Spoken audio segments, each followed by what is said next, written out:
name is John, and my cameraman is Eloise, my daughter, my 12-year-old daughter. And not driving with us now is my wife, Lupita, which she'll be on some of our drives. So here we are in Galway, driving up to the Cliffs of Moher, but we'll get to that later. The purpose of this video is to give you some tips on driving on the left-hand side of the road and more detail on various parts of driving in Ireland and what they're like in Ireland and some of the various customs and whatnot. This is the video that I wish I had seen when I was getting ready to come over here, because I was very nervous about driving on the left-hand side of the road, and I kind of obsessed about it for multiple weeks and got all my friends to tell me how everything was going to be okay and all that, and so far everything is okay. So we've been here for about 10 days already out of a trip of 3 weeks. We flew, and so here's what I want you to do. I'm going to stop the video, or you put me on pause for a few minutes, and the whole point of this video is to use this as a simulator. So what you want to do is get your head ready to drive on the left, and to do that, you can do that by practicing driving on the left. You can actually have your own simulator at home, practicing driving on the left by using this video and others. That's what I did. I didn't have one that's, I hope, going to be quite this good, but I used other videos to kind of get my head used to it. So if you go and you get a chair and you sit down in it and get something that can maybe simulate like a steering wheel, even like a dinner plate or a paper plate or something, and even you could put another chair over to your left, and that's going to be your passenger seat. So you're kind of getting your mind around this system. So I'll let you go do that now. Okay, here we are back. So I'm going to talk about the aspects of renting a car. We flew into Dublin, and from there we did this. Most people either go, well, everybody either goes clockwise from Dublin or counterclockwise from Dublin. We did the clockwise route. So we went down to Kinsale, and then we went to Dingle, then we came up to Galway, and then we're going to Westport, and then from there we'll head back to Dublin.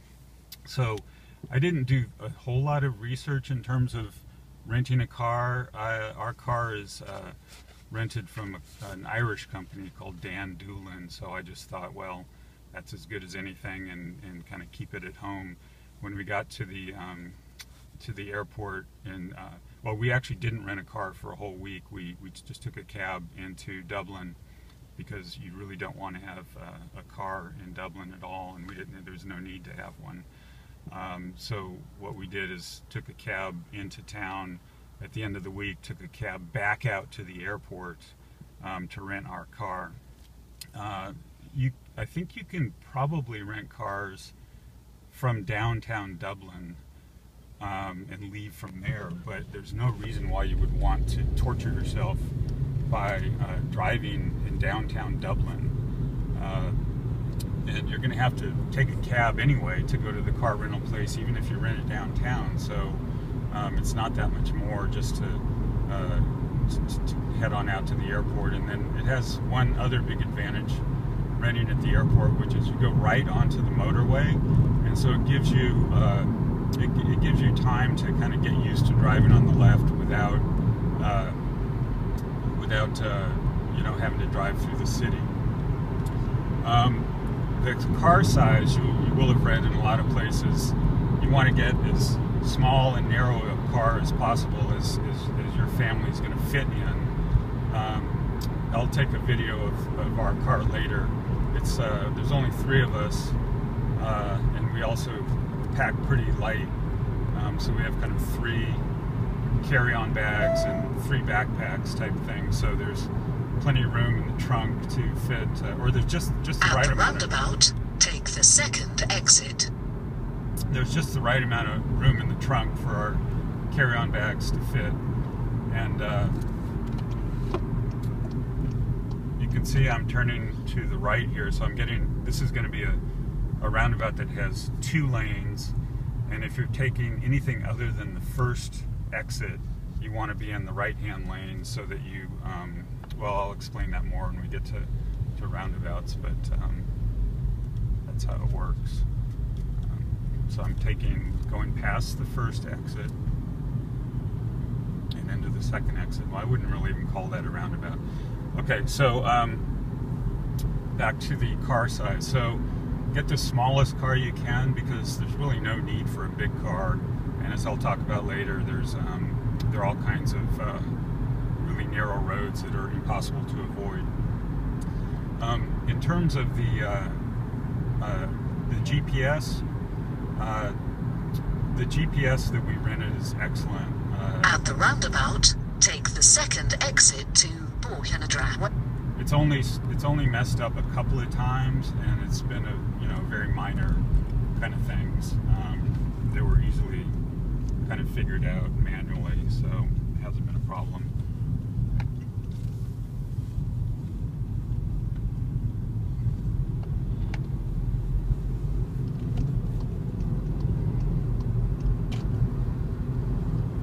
Okay, insurance, you'll read about the insurance and all that. With this car company, they didn't really give you an option of not buying it. At the roundabout, take the second exit to R446. They didn't really give you an option of not buying insurance, but you do have an option to buy down the deductible, which I elected not to do, which has kind of worked out okay so far. You can just figure that out. The other option that they give you is, do you want prepaid gas? That's actually the exact same option as we have back in the States, where they'll sell you the whole tank of gas if you want. For us, it was, for this, it's kind of gauged by the size of the car. For this car, it was 55 euros. So obviously if you... In 3 kilometers, enter the roundabout. If you return the car on the full side, then obviously you haven't got your money's worth. So if you prepaid the gas, you want to return the car kind of empty-ish. We elected not to do that, but there's nothing complicated about this equation. It's the same as at home. In terms of the manual versus auto call, that's kind of a big one, because as they say, automatic cars are not that common here, and so they charge you between, I think, about 20 euros a day more for an automatic. So since I grew up driving a manual, and I'm also semi-left-handed, I didn't think it was ever going to be a problem for me driving a manual. And the other videos I looked at said, oh, okay, well, you'll get used to driving the manual very quickly, much more quickly than driving on the left. And so I thought, fine. At the roundabout, take the second exit. And then what happened is we got to the airport, and the car, the manual transmission car that we were supposed to get had a broken headlight, and so they asked me whether I would be okay using an automatic transmission. I said I thought that would be fine, and that's been great. So I kind of got lucky in the downside being that I won't be able to tell you what the experience was like getting used to a manual. So it's kind of like you have to decide. My feeling... At the roundabout, take the second exit to N18. My feeling when we first started out was I did really feel like it was going to be difficult to get, more difficult than I thought it would be, getting used to driving a manual versus the automatic. So, you know, in my imagination before coming here, I thought it wouldn't be a big deal, and then once I sat in the car, you know, and kind of experienced the situation, I thought it might be a bigger deal after all. And so, you know, it might have been worth paying the 20 euros, even though we didn't have to. Okay, so now getting to the driving. So I'm just going to break it down, and what I'm going to do is talk about the different actions that you take when you're driving. At the roundabout, take the second exit to N18. And my take on it. So I'll talk about left-hand turns, right-hand turns, going through a roundabout, and driving on the motorway, stuff like that. So different categories. Yeah, you can see we're doing all these roundabouts. Yeah, why don't I start with roundabouts actually? It's really easy. The only mystery about roundabouts is why we don't have them back in the States. Because at the roundabout, take the first exit. Because it makes so much sense. So the first rule about roundabouts is when you're not in the roundabout yet, you have to give the right of way to everybody who's in the roundabout. That's kind of, if you remember nothing else, remember that. And part of that rule is, of course, once you're already in the roundabout, you have the right of way, so you can do whatever you want, basically. When you get to get to the roundabout, there's two different types of roundabouts. Those that have one lane going into them, and those that have two or more lanes going into them. I haven't been in one that have more than two lanes, but if there's one lane going... At the roundabout, take the first exit to N18. If there's one lane going into the roundabout, then it's really easy because you never have any choices. You just get in that one lane once there's nobody coming from the right, and you follow your GPS or your vision to take the exit that you want. If there's two lanes... In 7 kilometers, turn right onto N67. If there are two lanes going into the roundabout, then unless you're taking the first exit, you need to be in the right-hand lane. So if you're taking the second or the third, or sometimes there are 5 exits, so you take the fourth, which is the last one, not counting the one you came in on. So if you're taking anything but the first exit, you go into the roundabout in the right-hand lane. If you're taking the first exit, you go into the roundabout from the left-hand lane. And then you get in there, and if you're taking, say, the second exit, you head to the middle of the roundabout. Again, you're in the right-hand lane. And then by the time you get to the middle of the roundabout, you've already basically passed the first exit, and so you just point your car to the second exit if that's where you're going, or whatever exit you're going to. Once you pass the one right before that, you just point your car to the exit you're going to. And you may say to yourself, well, what's to keep there being a car on my left that's going to block me from going to the exit that I want to go to if I just point my car to the exit I want to go to? So like, let's say you're going to exit 3. Once you pass exit 2, you point your car to exit 3 and you're fine. But nobody's ever going to be on your left in that situation. Nobody's ever going to block you from going to your exit. And the reason for that is what I told you about which lane you want to get into. So like if you're entering the roundabout and you're going to the first exit, you're in the left lane, and therefore if somebody's going to the second exit, there's nobody ever on their left, because the only person on their left would have just gotten through getting off on the first exit. And the same goes for every exit after that. The person who would normally be on, who was just on your left, they've peeled off to go to their exit, and they're no longer on your left. So it really makes a lot of sense, and I'll get into some more detail later about this. But basically, people don't use turn signals that much in Ireland or any place where they drive on the left, and the reason is because you can always predict what somebody's going to do, because they're following the same rules, and signals keep them from bashing into each other. So that's roundabouts. Again, there's nothing complicated about it. I'm sure the way I described it made it sound more complicated than it really is, but it's the most easy thing you'll get used to. So let's talk about the next easiest thing you'll get used to, which is turning left. And the reason why that's easy is because it's just like a right turn in the States, right? You don't ever have any traffic that you have to cross perpendicular to the traffic, as would be the case in a right-hand turn over here or a left-hand turn in the United States. And so there's really only one thing to remember, and it's the same thing you remember in the States, of course, which is if there's somebody coming, don't turn into that lane yet. You know, don't make your left-hand turn.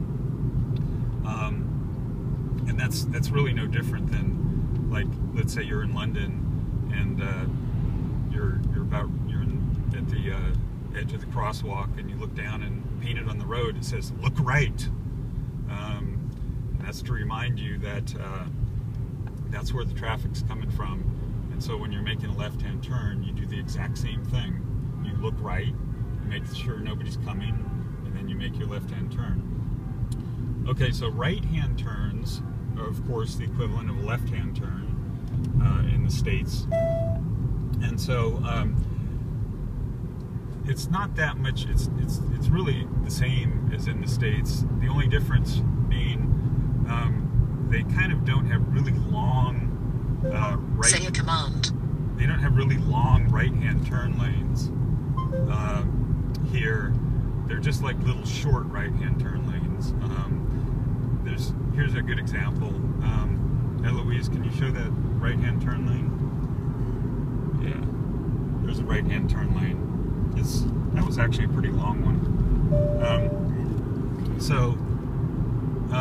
And the other confusing thing is sometimes there will be two stoplights. In 1.5 kilometers, turn right onto N67. So sometimes there will be two stoplights. So like there'd be 2 rows of 3 lights, or 2 columns of 3 lights. All that means is if you're going to be making a right-hand turn, you pay attention to the right-hand stoplight, and if you're going straight, you just pay attention to the left-hand stoplight. So the right-hand turn has its own stoplight, basically. So even if the left-hand stoplight is green, if the right-hand stoplight has no color or anything other than green, then obviously you can't make a right-hand turn, even if nobody's coming. So you're not allowed to make a right-hand turn if nobody's coming. So even if there's no sign, and there never will be one because it's always the same rule, if there's no sign that says, and there won't be a sign that says no right-hand turn, you know, unless there's a green light. That's always the rule. You can't make a right-hand turn unless there's a green light. So those are the basic kinds of things that you need to remember. But you know, one of the things I was worried about before coming was, I always thought, well, it's going to be really exhausting to drive over here because you have to pay attention. Just turn right onto N67.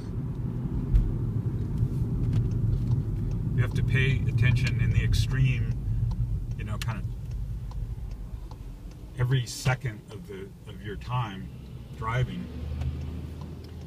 That hasn't been a problem, and I couldn't really figure out why at first, and then I finally figured it out.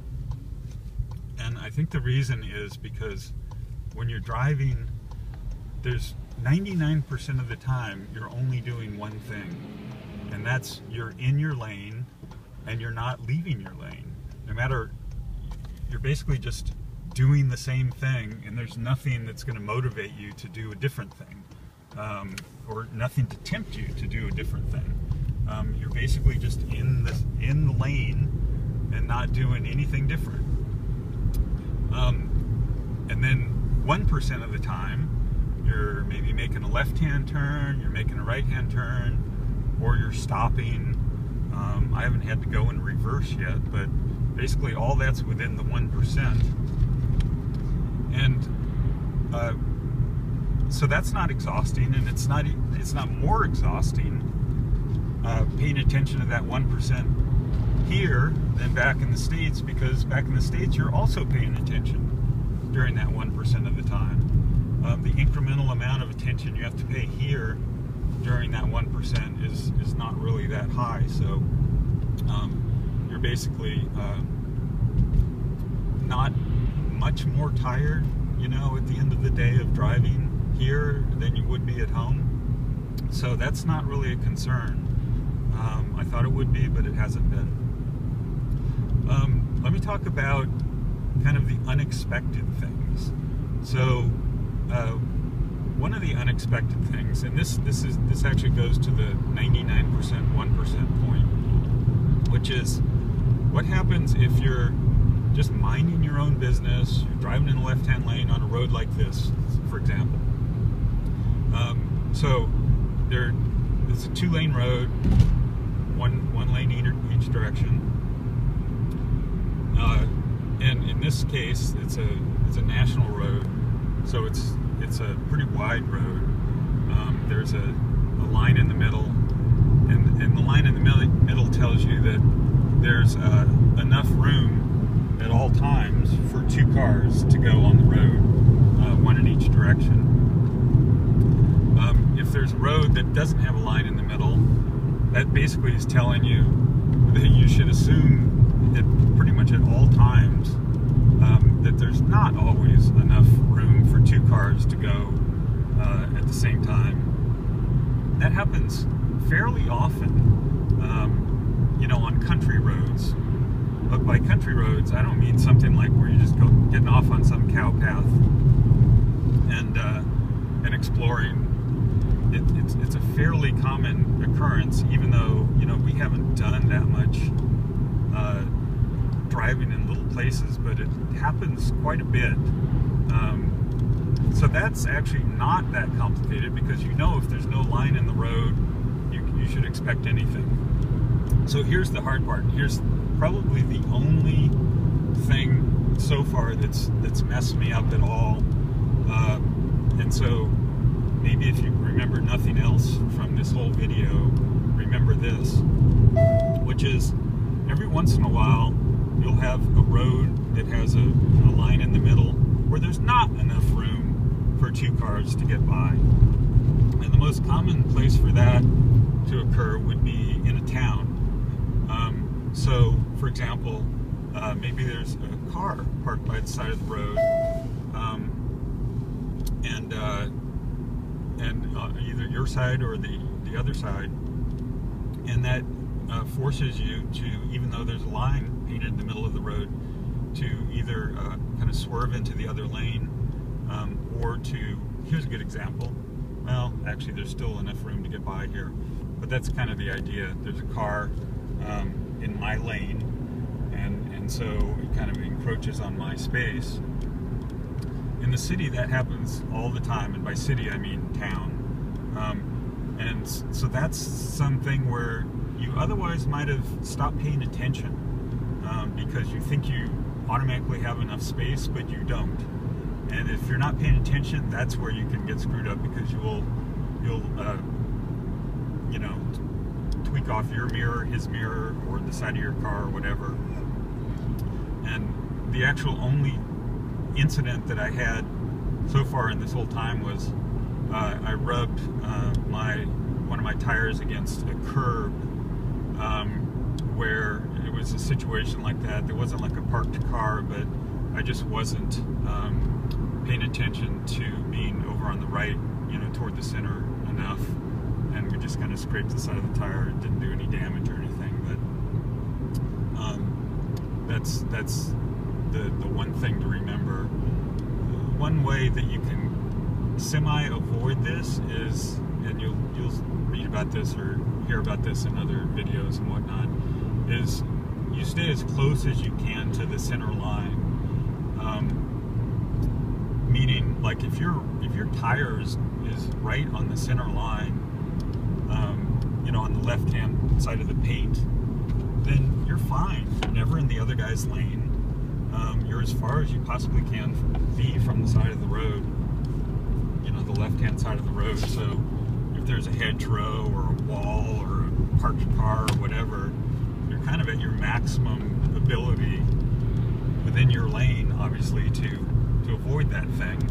And so, just as a rule of thumb, try to stay as close to the center line as you can. Obviously, it has the slight downside of making you that much closer to oncoming traffic, but that's not really a problem because they're in their lane too. Speaking of which, let's talk about drivers in Ireland. Are they good drivers? Are they courteous drivers? Are they aggressive? In my experience so far, they're all very good drivers and they're all courteous. Courteous kind of maybe has a little bit different definition here than we would have. It doesn't mean that they're going to give way, not in an aggressive way, but they're basically going to go when they can, and they kind of expect you to go when you can, and it doesn't really create kind of a conflict type situation. It's more like just they're not going to wait for you just for the fun of it, or kind of give you the right of way when you're not otherwise entitled to the right of way. Since the rules are so clear here about who's entitled to the right of way, it's not really a problem. But yeah, that's kind of my take on it. The other thing that's kind of weird about this is, even though I've been driving, well, we don't drive every day, but let's say I've driven a total of so far maybe 10 hours, including motorways and big motorways, small roads, and so forth. You know, a total of 10 hours driving. And so I'm pretty used to it at this point. But the one thing you don't get used to is, as you're a pedestrian, you don't really get used to, in my experience, being on these roads. And I think the reason for that is there are just many more choices that you have as a pedestrian. So remember I said, as a driver, you really only have 4 choices: go straight, go left, go right, or stop. As a pedestrian, you have all these choices, and so like literally every time I get to an intersection, I keep saying, what am I doing here? You know, where are the cars coming from, and what should I be doing? So just kind of keep that in mind. The fact that you're used to these roads as a driver doesn't mean that you should let your guard down as a pedestrian. One thing I haven't talked about yet is driving on the motorways. So they have these, they're called the M roads, I think, M as in Mary, motorway roads. And they are really nice highways. They have at least 2 lanes in each direction. Toward Dublin, they might have 3 or maybe even 4. Excellent roads. And so the thing to remember there is it has nothing to do with driving on the left, because it's the same way everywhere in Europe. So let's say you have 2 lanes in your direction, 2 lanes each direction. The right-hand lane is it's the equivalent of what would be the left-hand lane in the States. In the States, we call it the fast lane, right? And then the right-hand lane is the slow lane. Here, the left-hand lane is the driving lane, and the right-hand lane is not the fast lane; it's the passing lane. So you're not supposed to be in that right-hand lane unless you're passing somebody, and that makes driving just so much nicer for everybody. It's just so civilized. And I'll tell you why, by giving you an example. So let's say that in the United States there's a speed limit of 60 miles an hour, and you're on the freeway, so it's 60 miles an hour, and you got 3 drivers. There's one guy driving at 50, one guy driving at 60, and one guy wants to drive at 70. So what do? So the guy who's driving at 50, one hopes he's in the slow lane and stays in the slow lane. the guy who's driving at 60, which is exactly the speed limit, let's say he doesn't want to get stuck behind the guy who's driving 50. So he gets in the fast lane, and he stays in the fast lane.